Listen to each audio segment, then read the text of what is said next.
in a valley between two mountain ranges in the United States and Mexico, with the Rio Grande River meandering in between. And God didn't bless us with a whole lot of trees in that region. We are high desert, and so you can see forever. And there is something to this thinking big and dreaming big, and I'm going to tell you, it was part of that that led us to go to the Pentagon and ask for the growth for the buildup that we are getting in El Paso. Because we have a significant number of underemployed individuals in our community, and we saw the buildup as an opportunity in some respects to provide jobs for underemployed population in our community. So next. So I'm going to go through this very quickly and then try to get your questions. And I'm on a time limit here, so I'm going to watch this table right over here. And whenever you tell me it's time up, I'll stop wherever I need to stop.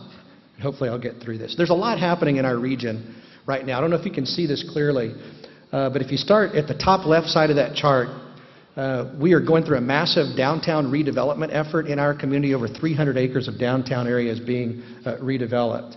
We are one of the most significant communities in America in terms of U.S.-Mexico trade. About 18% of all U.S.-Mexico trade passes across ports of entry in our particular region, El Paso and Ciudad Juarez, Mexico.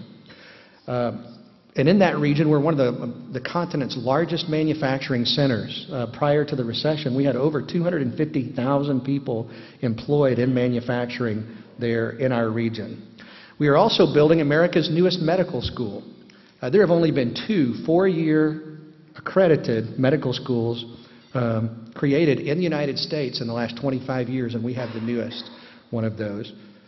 And our citizens, some in response to the military buildup, have passed more than $1 billion in bond elections. These are our voters passing bonded indebtedness on themselves to build new schools, to build quality of life infrastructure, to build other types of transportation infrastructure, museums, and a new children's hospital. And so right now, including the military growth, there is a very strong sense of a positive feeling about the future of El Paso, and our voters are demonstrating that by the way they're going to the polls and passing bond issues. If you go to the next. So what's the comparison between El Paso and Guam? I really was trying to see if there were some commonalities that we could draw. If you can see the outlines of the island and the municipal city limits, interestingly, we're about the same land area, size of land area. We're slightly bigger in the city of El Paso. We share some common history as well. Strong European influence. El Paso actually was one of the first parts of mainland North America to colonized by the Spaniards in 1598. Some 70 years or so after I think it happened here on the island of Guam. Your university serves the region, as does our university. 83% of our student population are either Hispanic or Mexican national. We actually have the highest number of Mexican national students on any college campus in America. And so the demographics of our university very much reflect the region, and the mission of the university very much is in support of the region. You'll see me make those ties later on too, and what the university is doing in direct support of the military. You have brown tree snakes here. We have rattlesnakes. And I read you don't see the brown tree snakes too often here. Thankfully, we don't see the rattlesnakes too often in El Paso too. But one of the things that's really good about a rattlesnake is he'll generally warn you if you get in his neighborhood. Next. Let me just kind of tell you what's going on there. What you're looking at on this particular briefing slide, I'm colorblind, so I think I'm right with this color. The red area that you see at the bottom of that is Fort Bliss. Fort Bliss is 1.1 million acres, about the size of the state of Rhode Island. 80% of Fort Bliss actually resides in the state of New Mexico. And attached to Fort Bliss is the White Sands Missile Range, another Army installation that's twice the size of Fort Bliss. And then around the northern quadrant of White Sands Missile Range, the federal government owns another 1 million acres that we can use as call-up areas if we need to do an extended missile firing or maneuver exercise. And so what we have there in terms of military maneuver training test, operational and developmental test space is about 4 million acres, a land area about the size of the state of Connecticut. And that's one of the reasons that we are seeing buildup in our region, is that you can test virtually anything. Sir, there's actually the USS Desert Ship on the White Sands Missile Range that tests naval weapons on the missile range. In this airspace, actually, or the ground space, is actually 40% of the real estate the United States Army owns in the world, right here on this one briefing slide. Go next. And it's a joint interagency multinational environment too. So we see all 4 of the services, many different branches within the services, and a lot of NATO allies actually do training and maneuvering in our ground and airspace there. We call this our little bighorn slide. You see the arrows all pointing at Fort Bliss. Those are good arrows because it's talking, or we see as good arrows, because they're all pointing at the growth, the incoming missions that are coming into Fort Bliss.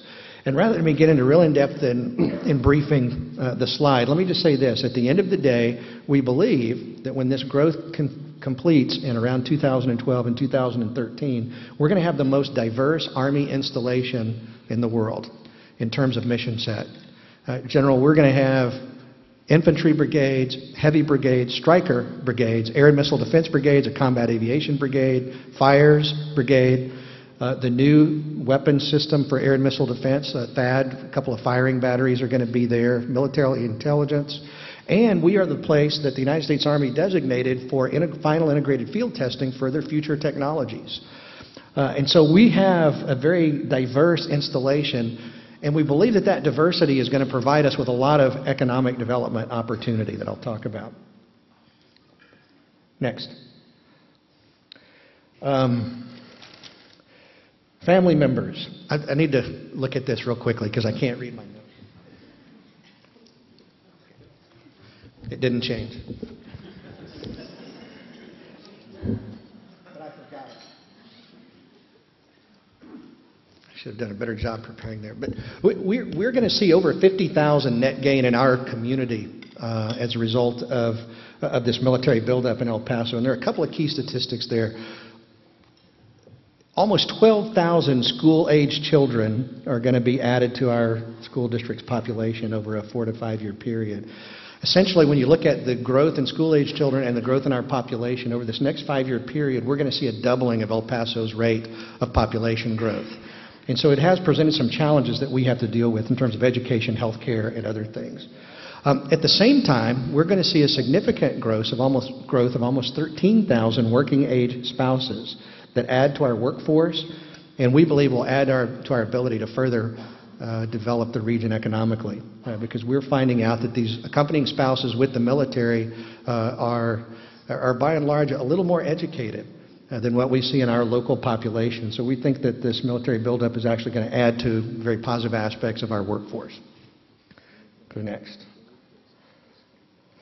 Just hit this slide and build it out. This is about 3,000 acres of land as it existed 5 years ago before the military buildup. And if you'll just hit the next button, just go ahead.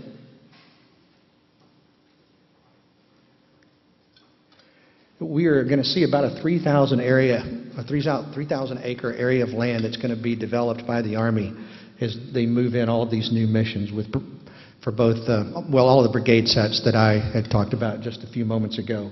$4.7 billion worth of construction. This year, the construction budget, the MILCON budget at Fort Bliss actually surpasses the entire Air Force. So we have massive buildup that's taking